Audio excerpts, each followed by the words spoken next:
اور اب supreme court کے حوالے سے آپ کر رہے ہیں کہ الیکشن کی تاریخ کے لیے صدر کی ہدایت کے بعد وزیر اعظم تاریخ طے کرے تو 60 دن کی مدت کی پابندی کیسے ہوگی؟ جسٹس منیب اختر کی جانب سے یہ ریمارکس دیے گئے ہیں۔ کئی جگہ صدر مملکت کو اپنی ثوابدید پر عمل کرنا ہوگا۔ سوال یہ ہے کہ الیکشن کی تاریخ کے لیے ایڈوائز کون دے گا؟ ایڈوائز وہ دے گا جو بطور وزیر اعظم کام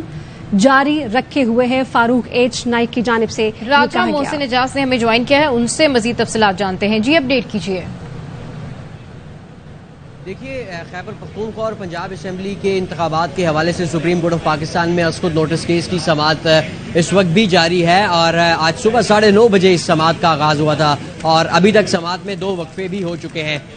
اس وقت چیف جسٹس آف پاکستان کی جانب سے اہم ریمارک سامنے آئے ہیں۔ ان کا یہ کہنا ہے کہ تقریباً یہ کیس جو ہے یہ مکمل ہو چکا ہے، کیونکہ آج صبح سب سے پہلے اسلام آباد بار ایسوسی ایشن جو کہ ایک پٹیشن کے ساتھ سپریم کورٹ آئی تھی انتخابات میں تاخیر کے معاملے پر، ان کے وکیل عابد زبیری ایڈوکیٹ کے دلائل ہوئے، جنہوں نے اپنے دلائل میں یہ بات کہی کہ صدر مملکت بھی آئین اور قانون کے تحت انتخابات کی تاریخ دینے کا اختیار رکھتے ہیں اور الیکشن ایکٹ 2017 کا سیکشن 57 انہیں یہ جو ہے وہ حق دیتا ہے کہ وہ انتخابات کی تاریخ کا اعلان کریں، اور جو ان کی جانب سے تاریخ کا اعلان کیا گیا ہے وہ بالکل درست ہے۔ ان کے بعد اٹارنی جنرل آف پاکستان آئے، عدالت کی معاونت کے لیے ان کی جانب سے یہ کہا گیا کہ جب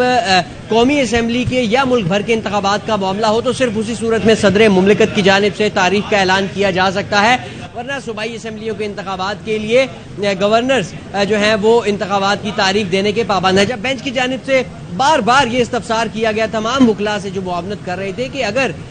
گورنر بھی تاریخ نہیں دے رہا، الیکشن کمیشن بھی تاریخ نہیں دے رہا، تو پھر آئینی جو تقاضا ہے کہ 90 دن میں انتخابات کرانے ہیں تو اس کا وے فارورڈ کیا ہے؟ تو اس کے اوپر یہ بھی کہا گیا الیکشن کمیشن آف پاکستان کے وکیل کی جانب سے کہ اور اٹارنی جنرل کی طرف سے کہ اس ایسی صورت میں جو ہے وہ عدالت بتا سکتی ہے کہ کیا کرنا ہے، اور دوسرا اٹارنی جنرل کا یہ کہنا تھا کہ الیکشن کمیشن اپنے طور پہ انتخابات کی تاریخ کا اعلان کر سکتا ہے، کیونکہ جو گورنرز کے وکیل تھے ان کی جانب سے بھی یہ کہا گیا کہ گورنر پنجاب نے اپنا جو خط لکھا تھا الیکشن کمیشن آف پاکستان کے خط کے جواب میں، اس میں انہوں نے کہا تھا کہ گورنر تو انتخابات کی تاریخ کا اعلان نہیں کریں گے، کیونکہ ان کا یہ کہنا ہے کہ اسمبلی کی تحلیل کی سمری پر دستخط نہیں کیے تھے، لہٰذا انتخابات کی تاریخ کا اعلان بھی نہیں کروں گا، لیکن اگر الیکشن کمیشن انتخابات کی تاریخ کا اعلان کرنا چاہے تو وہ کر سکتا ہے۔ بیراتھن سماعت کے بعد جب تقریباً 2:45 پر یہ سماعت کا جو دوسرا سیشن کنکلیوڈ ہوا تو chief justice of Pakistan supreme court کے اس 5 رکنی بینچ کی جانب سے تمام جو پولیٹیکل پارٹیز ہیں ان کے وکلاء کو وقت دیا گیا 4 بجے تک کہ وہ جائیں اور اپنے جو سیاسی قائدین ہیں ان سے بات کریں اور انتخابات کی تاریخ کے معاملے پر اپنی رائے دیں۔ لیکن جب وقفے کے بعد سماعت کا آغاز ہوا تو یہ سامنے بات آئی کہ جو انتخابات کی تاریخ کے معاملے پر سیاسی جماعتوں میں اتفاق رائے نہیں ہو سکا۔ سب سے پہلے فاروق ایچ نائک روشٹم پر آئے اور انہوں نے کہا کہ ان کی پیپلز پارٹی کی قیادت سے بات ہوئی ہے، لیکن پیپلز پارٹی کی قیادت کا یہ کہنا ہے کہ انتخابات کی تاریخ دینا سیاسی جماعتوں کا کام نہیں ہے۔ اس کے ساتھ ساتھ جو پاکستان مسلم لیگ نون کے وکیل ہیں منصور اوان، انہوں نے عدالت کو یہ کہا کہ انہیں مشاورت کے لیے وقت درکار ہوگا، کیونکہ انہوں نے اپنے اتحادیوں سے مشاورت کرنی ہے اس معاملے پر، اور کچھ اتحادی ان کے جو ہیں وہ بلوچستان سے بھی تعلق رکھتے ہیں، تو ایسی صورتحال میں انہیں وقت چاہیے ہوگا مشاورت کے لیے، تو عدالت اپنی جو کارروائی ہے وہ آگے بڑھائے۔ اس کے بعد فاروق ایچ نائک جو وقفے سے پہلے بھی دلائل دے رہے تھے اور انہوں نے یہ کہا تھا کہ وہ وقفے کے بعد بھی 10 منٹ مزید لیں گے اپنے دلائل کے لیے، انہوں نے یہ کہا کہ وزیر اعظم کی ایڈوائس کے بغیر صدر کی جانب سے کوئی بھی جو آنے والی چیز ہے وہ خلاف آئین ہے، کیونکہ صدر مملکت آئین کے تحت وزیر اعظم کی ایڈوائس کے پابند ہیں۔ یہ دلائل دیے گئے فاروق ایچ نائک کی جانب سے۔ ان کی جانب سے یہ بھی کہا گیا کہ جو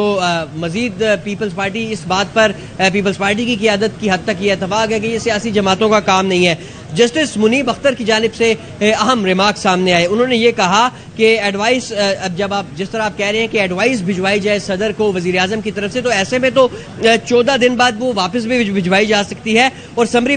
واپس بھجوائی جانے کی صورت میں 25 دن ضائع ہو جائیں گے، جبکہ کل وقت جو الیکشن کروانے کے لیے آپ کے پاس موجود ہے وہ 90 دن کا ہوتا ہے. تو یہ وزیر اعظم کو اعتماد کے ووٹ کا کہنا صدر کی ثوابدید ہے. اسی طرح صدر کو اعتماد کے ووٹ کا کہنے کے لیے بھی سمری کی ضرورت نہیں ہوتی. تو یہ کچھ ایسے اختیارات ہیں جو صدر کی ثوابدید بھی ہوتے ہیں. یہ کہا گیا فاروق ایچ نائک کی جانب سے کہ صدر نے جو الیکشن کی تاریخ دی وہ وزیر اعظم کی ایڈوائس کے بغیر دی. اہم ترین remarks chief justice of Pakistan justice Umar Ata Bandial کی جانب سے سامنے آئے. انہوں نے کہا کہ موجودہ حالات میں 90 روز میں انتخابات کروانا ضروری ہے. پشاور ہائی کورٹ نے 2 ہفتے نوٹس